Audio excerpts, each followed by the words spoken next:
Look, I opened this jar of rotten baby food, and well, a butterfly came out. What's the difference between a dog and a fox? And and, and he had a very straight face because he was a cop. And I was like, I I don't know. And he looks at me because we were at a bar sitting there, and he goes, 3 shots and a beer.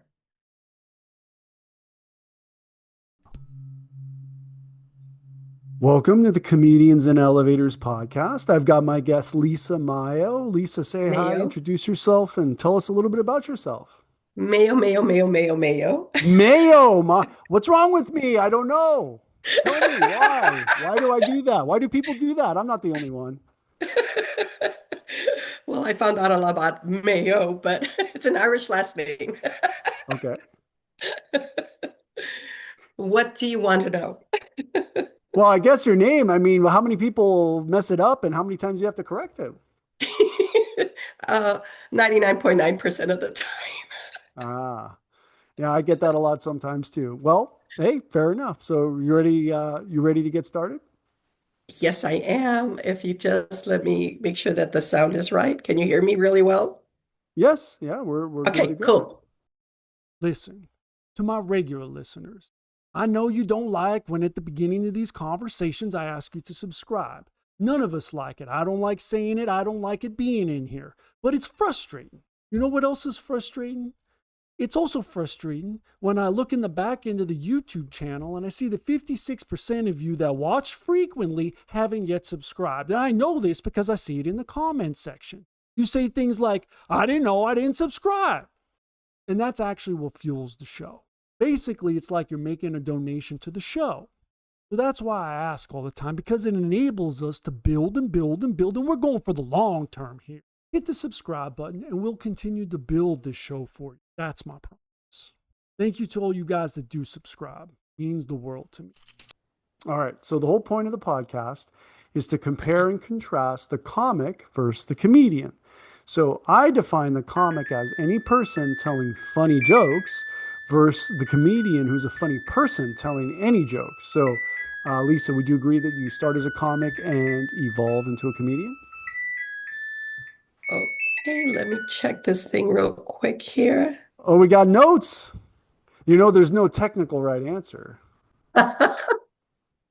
It's just really interesting. The sound is good. It is. Lighting's good. Okay. That I think is much better. Being a director and coming up with all these things, your mind just goes into 5 million different places. But Absolutely. as comedians go, I do have favorites. I must admit, I do. Okay. But I think timing is always um, checking out the audience before you begin to see Mm-hmm. where they're coming from is like, I think, one of the most important things that as a comedian. But I do have Well, my what, favorites that I do go see quite a lot. And wherever they're at, I'm there. what if it makes it worse? You check it out and you're like, oh, I don't have anything for this. What am I going to do? And it makes you feel even more self-conscious. Like, who would I go check out? No, you're talking about from the comedian's perspective, right? No? Professional comedians, yes. Absolutely. Yeah. No, I'm just saying, like, I agree 100%. I would check out the audience and then I'll be like, oh man, this is going to be, I don't know if I'm prepared for this scenario that's everyone's already talking about unless I started the night off. So, that definitely, Timing is real important. Timing is absolutely. real important. Now, is there the checking out the audience? Is that going to affect your timing? Yes, I would think so. I'm when I mean when I go see comedians, I and I have booked comedians in my films, by the way, Hmm. because I like the way that they're able to project themselves, and also am aware of how they're interacting with the audience. Okay. But Some not in a comedians, film. uh, in a film, well, they'll help me out. As a director, and I've got directors that help me out, and so, they're getting instructions from that. But when I go see the comedians that I like, Mhm. yeah, I mean, I enjoy them because of the interaction they have with the audience. All right. Okay. And So, like you right now, you're using your hands a lot, and so yeah. I'm looking at you working it. Yeah, absolutely. I also want to make sure for everyone watching that their screen hasn't stuck, because sometimes that can happen when we got the Zoom. So there is a technical reason. It's not just because I want to be interesting. It's Yeah. also to make sure I'm there. All right. So you ready for the first question, Lisa? Okay, I'm ready for my first question. Okay, All here we right. go. So it's about the role of persona in comedy. So how much of the comedian's voice is a character versus their real self? Versus themselves. Yeah, the real self. Okay. I think you have to be really true to yourself. Hmm. So as a comedian, I would think that you'd want to project more who you are and make it real. Hmm. Like there's this one joke that my brother, who was a cop in Chicago, said one time to me, "What's the difference between a dog and a fox?" And and, and he had a very straight face because he was a cop. And I was like, I Beady, beady, beady. I don't know. And he looks at me because we were at a bar sitting there, and he goes, "Three shots and a beer." And I went, Mm. uh, "So what? Am I the dog or am I the fox?" It He just depends on said, what "You know time it what? is. You know what?" He goes, "Yeah, exactly." What time is it? If it's at midnight, hey, all the mamas are gonna look hot. But I didn't pick up on it. But I've told that to so many people, and they'll say, like, "Oh yeah, that makes sense." But I didn't know that. So I think Yeah, it's got a lot to do with, you know. being authentic, right? Yeah. All right. So, how about punching up versus punching down? So, where do comics versus comedians subscribe to this? And let me put it in some historical context. Did a jealous medieval prince become the first comedian by killing the court jester? Ooh, how would that be added in comedy? I mean, yeah, he's a jester. So, Yeah, he's a yeah. jester, but he still has Uh-huh. committed murder. I mean, in those times, I don't know, people laughed at executions, right? Uh, as a matter of fact, I think I heard in history about how this king got upset with his cook and had him, you know. Yeah. But is that funny? I guess it just depends on the person inside It's who they super dark. I mean, it's not like a ha ha, it's a super dark of kind of comedy there. So, is criticizing dead people considered punching down? uh, not for me. No? Not your style? All No. right. Fair enough. Okay, so cultural translation of comedy. So, how do jokes that work in one country bomb in another?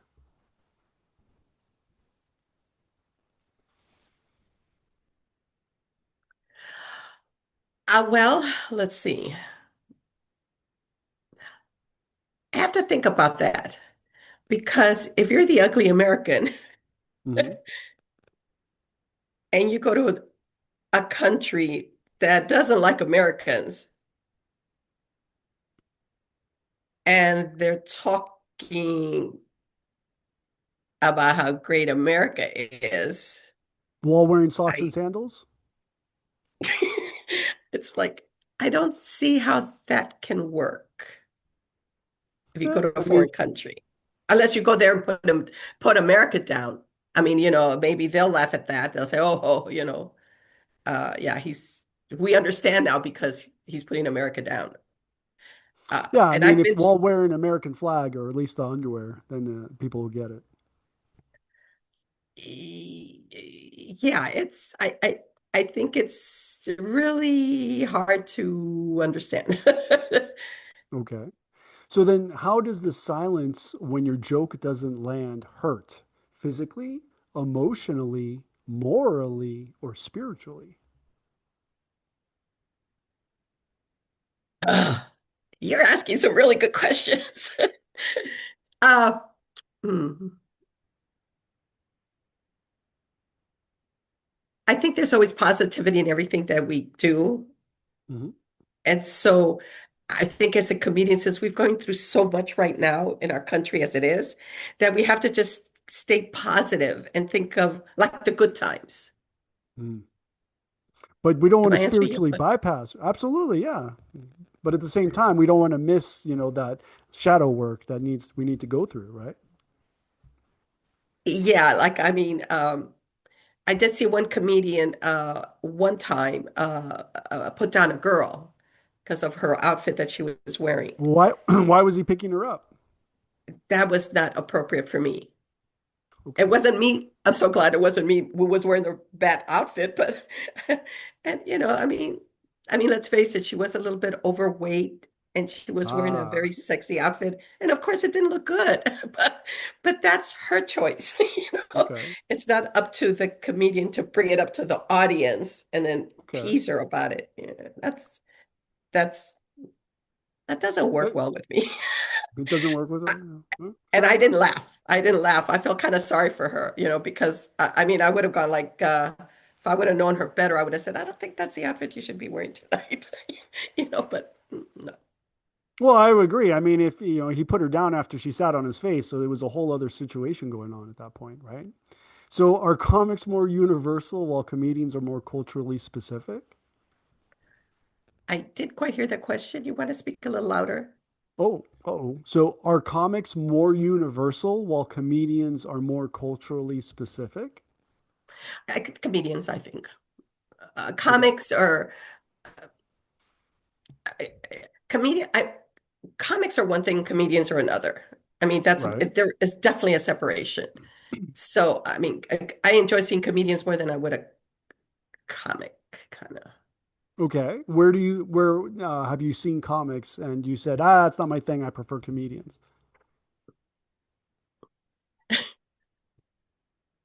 Tough Huh. question. This is I the point take of the the fifth. podcast. Yeah, Oh, you played the fifth. Oh. I'm going to take the fifth on that one. All right, fair enough. I know that bathroom comedy is not necessarily something we all want to see. When the stall door opens, you're like, I'm a comic. It's okay. So, how about love and justice? So, is the highest function of comedy to expose injustice or to make people feel less alone while living with it? Less alone. Okay. Definitely Okay. less alone. So, when a joke harms someone unintentionally, does love demand accountability or does justice demand defiance?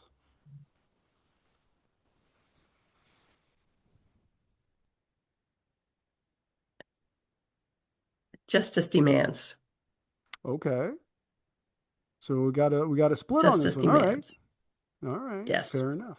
Okay, very important question, Lisa. Advertising and self-promotion. Who advertises themselves more? The comic, the comedian, or the magician? You know that place where you're not conscious and you're not sleeping either? That's your power bill to the electric company. Right here. I want us to be here with free energy, where the Wardenclyffe Tower meets the Eiffel Tower. But that's not where we are. We are here, where you've got the utility and you've got residential solar. Between these two, we know which one saves you money. This is where we can go in the meantime. But this is where I want us to be now, and this can be done now. So let me deputize you to represent DOSE, Department of Solar Efficiency, and let's get on the podcast and get the message out today. See you soon. That's a good question. I think, well, from what I've noticed, I think comedians do more advertising than Okay. comics. I think that comedians take their craft more seriously than comics do. Hmm. Interesting. So Yeah. that's an interesting way to put it. So is self-promotion seen as selling out or is it necessary for survival? You know what? It's part of a business. We network. I mean, we all network and we all do our best to network and to promote for me, my causes my nonprofit organization. How do I help kids out with all? But my films are they have comedy. They have because life is not always down. Life has ups and downs. So it's nice to be with a comedian that can make you laugh. And for the hour, 2 hours that they have with us, to get away from all the other things, but face reality of what life Hmm. is all about.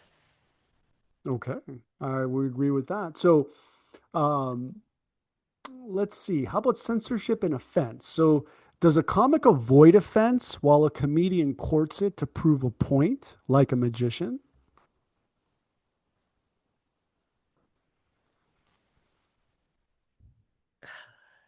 That's a good question.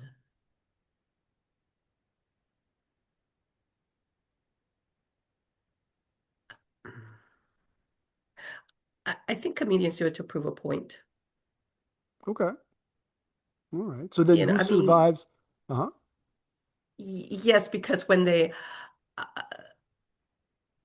uh, they bring some realities in, and when Okay, truth is spoken, but with a sense of humor, it's yeah. it's more Magicians are authentic. different. Yeah, Okay. I've seen a lot of magicians, and I was on stage with at the MGM with he really took me on a loop. I was working the billboards at the time, but I wanted to see this magician, and he was very eye contact, very slow, I mean, Hmm. a great magician. I mean, no question about it. I was really like trying to analyze how he was getting away with doing all the things to get you going in a different, you know, how do Hmm. you get all of that? Because I've worked a lot, in film and in things like that and backstage and so forth. So I was really impressed with him, but still, you gotta wonder about that. Yeah, I mean that's the whole reason for magic, right? So then, who survives better in the cancel culture environment? The comic, the comedian, the magician, or the mudslinger? Or the what? The Muslim? Mudslinger. Uh, did I hear that correctly? A mudswinger? Mudslinger, the guy at the execution throwing the tomatoes, Oh, wow. Your questions are very interesting. to say the least. Yeah. Oh, oh.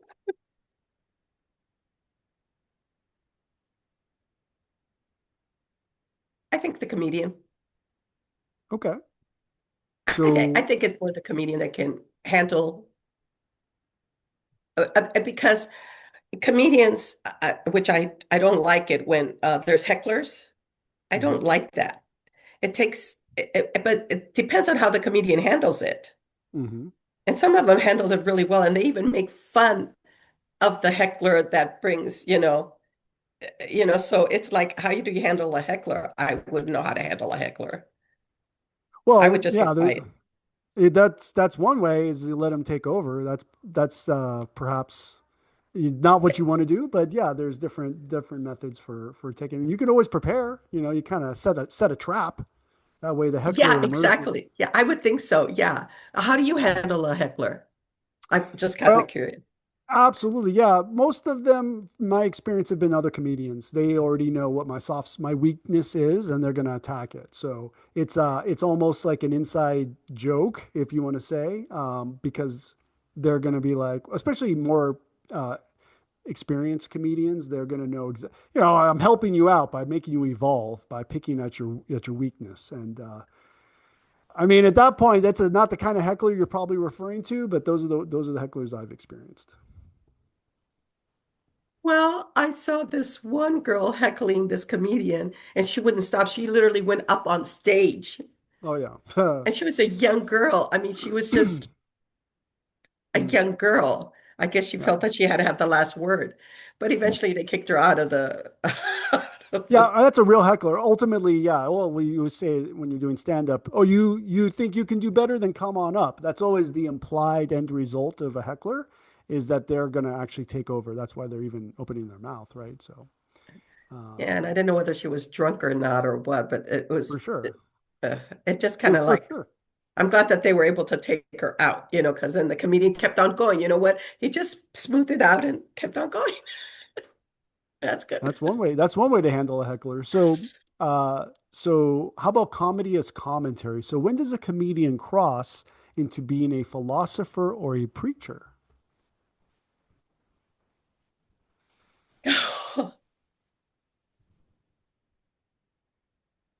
Philosopher.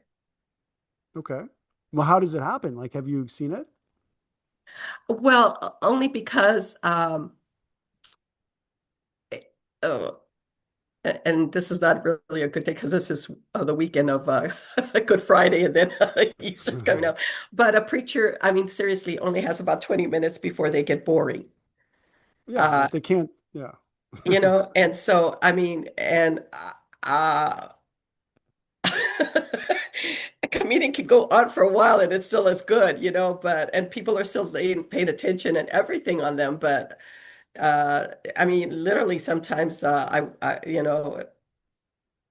a church, I wanted to like literally go like, Yeah, they got to add a joke, or maybe you got to get on your knees. One of the two. It depends on if it's Catholic or not.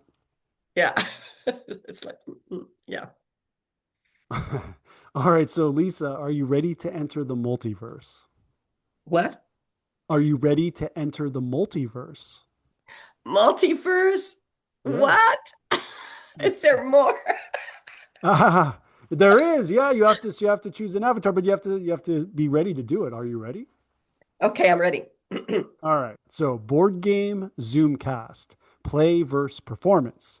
So, you have to choose an avatar. So, if comedy were a board game Zoomcast, are you competing as the colorist avatar, building tone, mood, and shading, or the Foley artist avatar, building punchlines with soundscapes and timing? Well, that would definitely not be me. I would be the one that's a silent one. That's Okay. yeah, I'd want to be analyzing the other partner, the other Okay, but person this is the first. multiverse, right? So you can this is everything all at once, everywhere at the same time. So the only way not to be fragmented into an infinite facet of reality is you have to choose an avatar.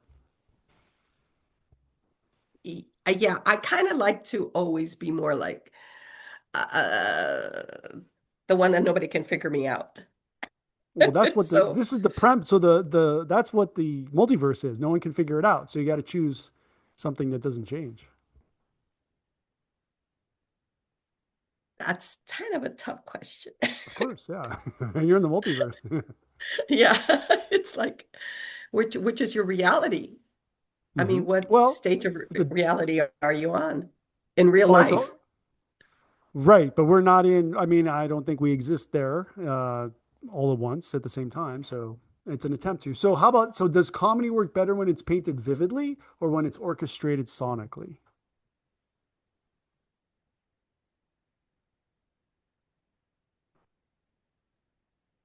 Orchestrated, Okay, I would think, so you go with the sonic. Awesome. All right. because I So think comedians already have one comedian that I know uses people for his comedy.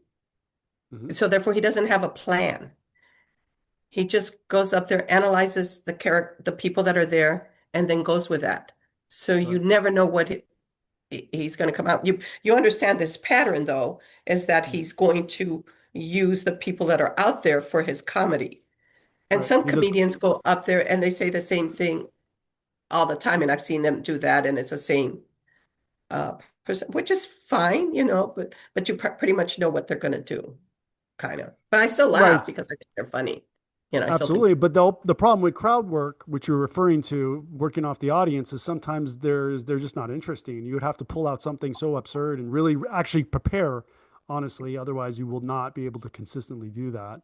It'll get boring very fast. So, yeah. all right. So here on the Comedians and Elevators podcast, we have a tradition where the previous guest asks a question for the next guest. And the previous guest was Vanda Michalowski. And her question for you, Lisa, is what don't you want me to know about you?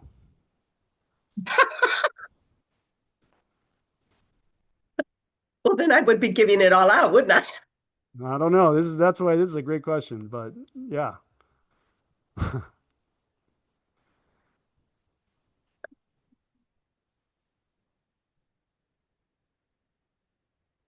I know. It's like giving away like a secret. It is a secret. Yeah. Now we're gonna play the spy game. So is it a real secret or did you make it up? Okay, why don't you answer the question for me first, and then I'll answer my I can't question. answer the question. You mean you want me to tell you a secret that something that I don't want you to know about me? Yeah, tell me. All right, I'll tell you a secret. I smoked cigarettes in Afghanistan because the filter was more pure than the air. Oh my gosh.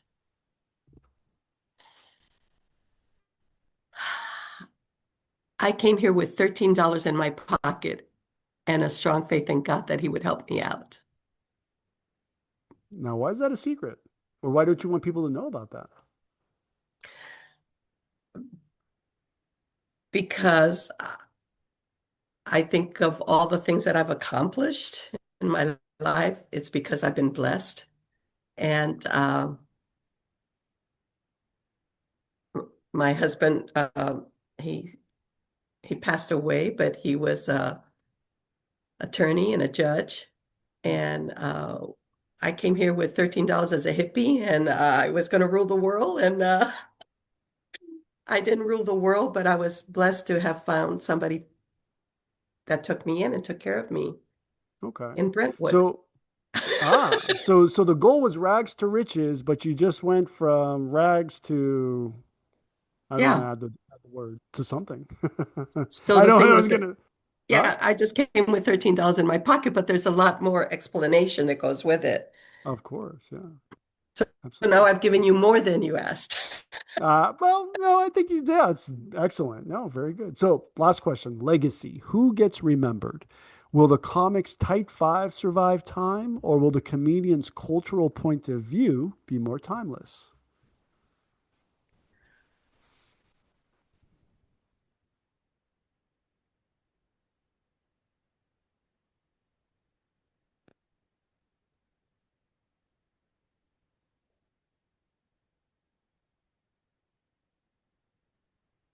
I don't know.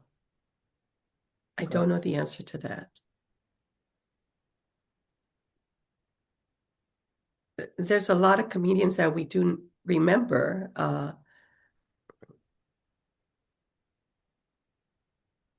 that have since passed, but I don't know the answer to that. fair enough. Fair enough.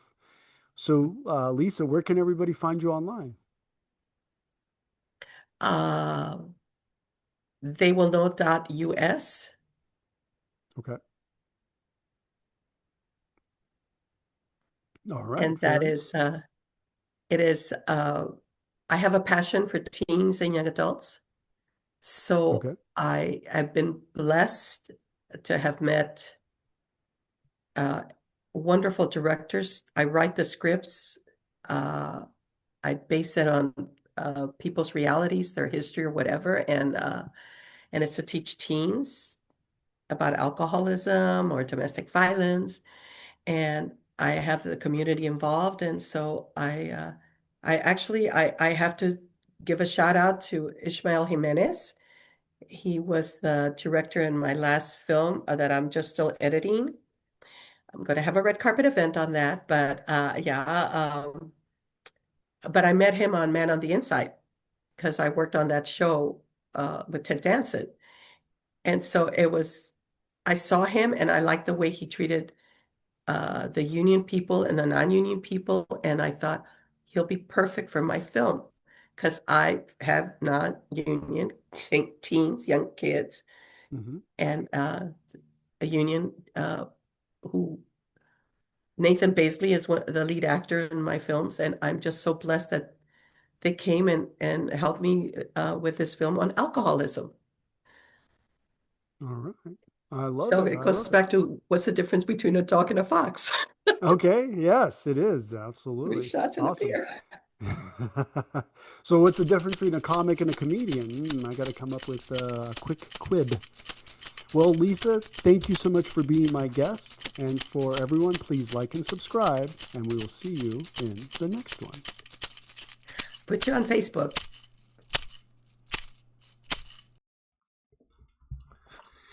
If you're interested in too much information like in the network state or Mantipus the chicken shit, check out this video. Or is it this one right here? Well, either way. Lizard.